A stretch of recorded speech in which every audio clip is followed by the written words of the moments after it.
Hello students, last time I already explained exercise 4.1 question 1 and 2. Question 1 and 2 हमने explain कर दिए हैं, तो आज हम यहाँ से समझेंगे क्वेश्चन नंबर 3 से. Okay, now question number 3 already हम ये चैप्टर है इक्वेशंस का. इक्वेशंस इजी होती है. इक्वेशंस मीन्स होता है इक्वलिटी. मीन्स यहाँ पर जो जितना भी नंबर्स दिए हैं उसके सामने जो इक्वल करके आंसर आया ना, उनमें इक्वलिटी होना चाहिए. अगर इक्वलिटी नहीं है तो ये आंसर रॉन्ग है. ओके, सेम क्वेश्चन नंबर 3 में लिखा है solve the following equation by trial and error method. Means यहाँ पे हमें ट्रायल मेथड करना है. अब ये ट्रायल मेथड क्या होता है? ट्रायल मेथड में हमको p का वैल्यू सजेस्ट करना होता है.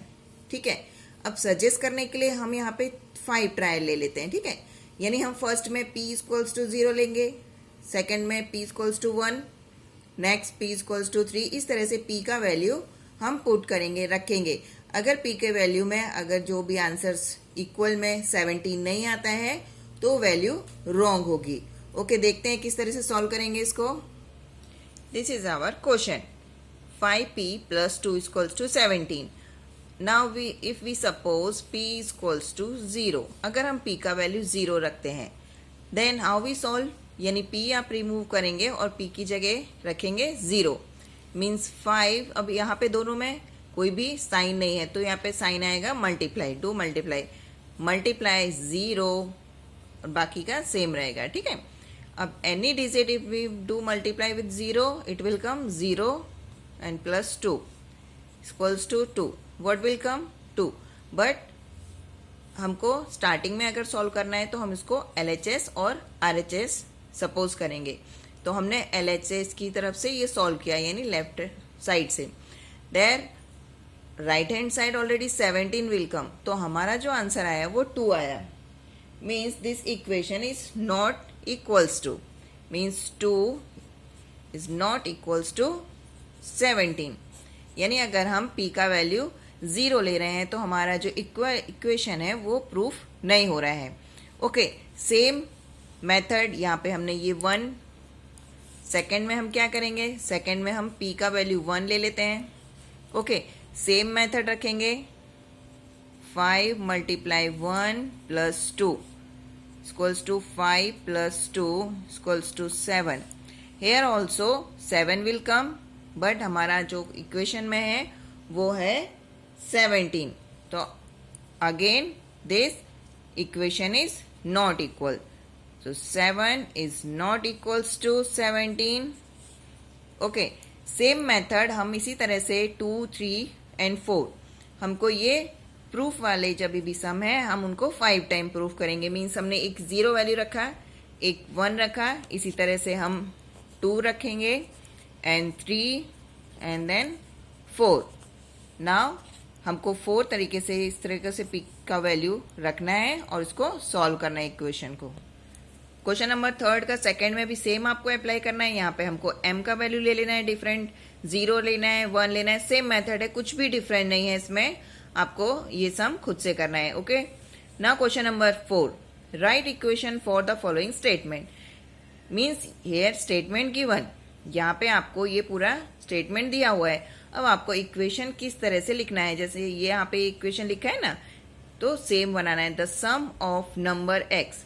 सम का मतलब यहाँ पे एडिशन होता है, plus the sum of number x and 4. Means क्या होगा? x और 4 का अगर हम ऐड कर रहे हैं तो क्या आंसर आएगा? 9. Means x plus 4 equals to 9. अब इसी तरह से आप इसको वर्ड में बोल सकते हैं, the sum of number x and 4 is 9. Simple, बस इतना ही करना है, उससे ज्यादा कुछ नहीं करना है. 10 टाइम a. 10 टाइम मीन्स क्या होता है? 10a equals to 70. Okay, sorry. इसी तरह से 3/4. अब ये 3/4 क्या हो गया? 3/4 यानी 3/4 ऑफ t, यानी 3/4 ऑफ t इज 15. यानी 3/4 को आपको t में लिख देना है. यहाँ पर t लिखेंगे. अगर आप ऊपर t लिखते हैं, यानी कोई भी नंबर अगर साइड में है तो उसको ऊपर ही काउंट किया जाएगा. ये मैंने आपको ऑलरेडी एक्सप्लेन किया हुआ है. n equals to 15. Okay, 1/4 of number x minus 4 give 4।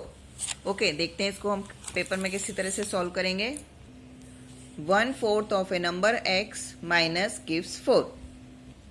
यहाँ पे आपको देखिए आंसर में 1/4 x दिया हुआ। 1/4 का मतलब होता है कोई भी पार्ट का फोर्थ हिस्सा, यानी फोर्थ पार्ट। तो 1/4 x minus 4 equals to 4। Okay, next, if you take away 6 from 6 time y you get 60। अगर आप 6 में से 6 टाइम y को हटा लेते हैं तो आपको 60 मिल रहा है। ओके, y में से 6 टाइम यानी y 6y minus 6 equals to 60। तो यहाँ पे y 6 टाइम हो गया, यानी हमने इसको 6 बार मल्टीप्लाई किया है, और 6 के साथ अगर हम अवे मीन्स उसको हटा देना, माइनस कर देना, then 60 will come. If you add 3 to 1/3 of z you get 30। अगर आप 3 को 1/3 z से प्लस करते हैं तो आपको 30 मिल रहा है। ओके, 1/3 ऑफ z, यानी अगर आप इसको 1/3 भी लिखेंगे तो भी राइट है। z/3 plus 3 equals to 30। Okay student, next question हमारा इसी के अपोजिट है, यानी यहाँ पे हमको क्या करना है, इसको स्टेटमेंट में लिखना है। Right the following equation in statement form. अब स्टेटमेंट में यानी ये क्या हो रहा है, p + 4 इक्वल्स टू 15। ओके, यानी यहाँ पे एडिशन हो रहा है, तो हम क्या लिखेंगे, sum of the p and 4 is 15, यानी p और 4 का जो सम है वो क्या आएगा, 15। नेक्स्ट, m - 7 इक्वल्स टू 3, यानी 7 subtracted from m is 3। Again I repeat, 7 subtracted from m is 3। Third number देखें, 2m equals to 7। Twice a number m is 7। Twice a number m is 7। Next, m/5 equals to 3। 1/5 of number m। Okay, 1/5 of a number m is 3। Next, 3m/5 equals to 6। 3/5 of a number m is 6। 3/5 of a number m is 6. Next, 3p plus 4 equals to 25. 4 added to 3 times a number p is 25. 4 added to 3 times a number p is 25. Next में क्या है, 4p minus 2 equals to 18. 2 subtracted from 4 times a number p is 18. 2 subtracted from 4 times a number p is 18. Okay. Next number, p/2 plus 2 equals to 18. 2 added to half of a number p is 8. 2 added यानी 2 को हमने add किया है, 2 को add किया है half p के साथ, ठीक है। तो 2 added of half of a number p is 8। Clear student, यहां तक समझ में आया आपको। Next question number 6, set up an equation in the following case. यानी ये वाली इक्वेशन सिर्फ आपको सेटअप करनी है, उसको सॉल्व नहीं करना है। Okay, Irfan says that he has 7 marble more than 5 time the marble Parmit has Irfan has 37 marbles. Okay, यानी इरफान ने कहा कि उसके पास 7 मार्बल ज्यादा है परमित से। इरफान के पास टोटल 37 है, ठीक है। अब take m to number of Paramit's marble. अब परमित की मार्बल कितनी है उसके पास, वो तो हमें पता ही नहीं है, तो हम क्या करेंगे, उसको यहाँ पे ऑलरेडी गिवन है कि हमें उसको m सपोज करना है। Okay, let us see how we solve. देखिए, let Paramit's has m marble, यानी परमित के पास कितने मार्बल हैं, m। Okay, then 5 times of Paramit's marble, यानी अगर हम परमित की मार्बल को 5 गुना कर देते हैं तो वो 5m जो इरफान के पास है। तो इरफान्स मार्बल परमित्स मार्बल प्लस और जो 7 है, ठीक है। तो यानी इरफान की जो मार्बल है वो 5m। अब हमने इसको 5 गुना किया हुआ है, ठीक है, तो +7, बट इरफान्स मार्बल 37, लेकिन ऑलरेडी इरफान की जो मार्बल है वो 37 है, तो 5m + 7 = 37। सिर्फ यहीं तक हमें इक्वेशन बनाना है, उससे ज़्यादा आगे नहीं बनाना है। Next question, Lakshmi's father is 49 years old. Lakshmi के पिताजी की उम्र 49 है। He is 4 years older than 3 times Lakshmi's age. यानी अगर हम लक्ष्मी की एज को 4 गुना कर देते हैं तो उससे 4 साल और ज्यादा उसके पिताजी की उम्र है। Take Lakshmi's age be y years.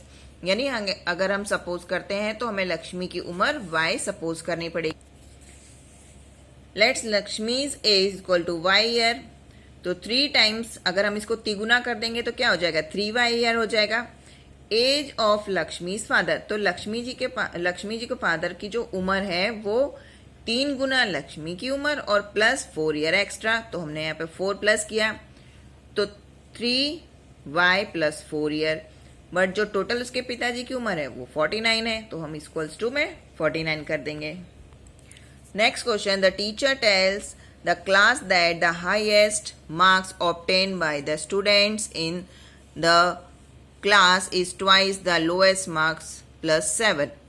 Okay, अगर हम देखें, एक टीचर ने कहा कि जो क्लास में जितने बच्चों के ज्यादा मार्क्स आए हैं उनके मार्क्स कम मार्क्स वाले बच्चों के दुगने से 7 को प्लस कर दो तो उतने ही है। द हाईएस्ट स्कोर 87, तो हाई स्कोर 87 है। हमें यहाँ पे L सपोज करना है स्कोर को। Let the lowest score marks L, यानी लोएस्ट को हमको नहीं दिया है तो हम सपोज करेंगे L। अगर हम उसको दोगुना कर देते हैं, ट्वाइस कर देते हैं तो 2L। Highest marks equals to twice the lowest marks plus 7। Okay, तो 2L plus 7, but the highest marks 87 है तो 2L यानी तो डबल एंड उसमें 7 प्लस करेंगे, 87 विल कम। ओके, ये हो गया हमारा equation. Next question, in an isosceles triangle. Isosceles triangle जिसको पता है ये क्वेश्चन जल्दी समझ में आएगा। आपने लास्ट टाइम ये सब सीखा हुआ है तो मैं अभी एक्सप्लेन नहीं करूंगी, आप खुद से सोचेंगे कि आइसोस्केल किस टाइप का एंगल होता है। The vertex angle is twice either base angle, यानी जो वर्टेक्स है यानी एंगल्स के वो दुगने हैं बेस के एंगल से। Angle B in degree, remember that the sum of angle is a triangle is 180 degree.